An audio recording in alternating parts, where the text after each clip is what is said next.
Hello সবাইকে, কেমন আছেন সবাই? আশা করছি সবাই খুব ভালো আছেন। আবারও একটা নতুন রেসিপিতে আপনাদেরকে অনেক অনেক স্বাগত জানাই। চলুন আজকে আমি আপনাদের বানিয়ে দেখাবো হাঁসের মাংসের ঝোল। যতই হোক মাংসের ঝোল করছেন, আলু না দিলে কি ভালো লাগে? সেই কারণে আমি আলুগুলো আগে থেকে কেটে নুন হলুদ দিয়ে মাখিয়ে রেখে দিয়েছিলাম। কড়াইয়ে সর্ষের তেল দিয়ে আলুগুলোকে লাল লাল করে ভেজে তুলে রেখে দিলাম। এবার ওই একই তেলে দিয়ে দেবো দুটো তেজপাতা, একটা শুকনো লঙ্কা, সামান্য গোটা জিরে ফোড়ন, পেঁয়াজ, রসুন, আদা, টমেটো একসঙ্গে বেটে রেখে দিয়েছিলাম। ওই বাটাটা দিয়ে দিলাম। মশলার মধ্যে দিয়েছিলাম ধনে গুঁড়ো, জিরে গুঁড়ো, হলুদ গুঁড়ো, লঙ্কার গুঁড়ো, গরম মশলার গুঁড়ো, পরিমাণ মতো নুন, চিনি, তেল আর সামান্য জল দিয়ে মশলাটা ভিজিয়ে রেখে দিয়েছিলাম 2 মিনিট। আর হ্যাঁ, হাঁসের মাংসতে একটু পরিমাণে বেশি রসুন লাগে। রসুনটা বেশি দেওয়ার কারণ হচ্ছে যে আঁশটানি গন্ধটা ওঠে, সেটা আর অতটা ওঠে না, সেই কারণে একটু বেশি পরিমাণে রসুন দিতে হয়।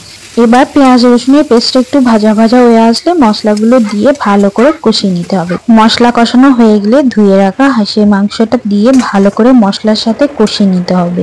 ভেজে রাখা আলুগুলো দিয়ে আবারও মাংসটা ভালো করে কষিয়ে নিতে হবে। এবার কিছুক্ষণ ঢাকা দিয়ে রাখতে হবে। তারপরে ঢাকাটা তুলে কিছুক্ষণ ধরে কষিয়ে নিয়ে কষানো মাংসটা প্রেসার কুকারে দিয়ে পরিমাণ মতো জল দিয়ে 3 থেকে 4টে সিটি তুলে নামিয়ে নিলেই তৈরি আমাদের হাঁসের মাংসের ঝোল। আমি এতগুলো সিটি কি জন্য মারতে বললাম, আশা করি আপনারা অনেকেই জানেন যে হাঁসের মাংস কিরকম শক্ত হয়।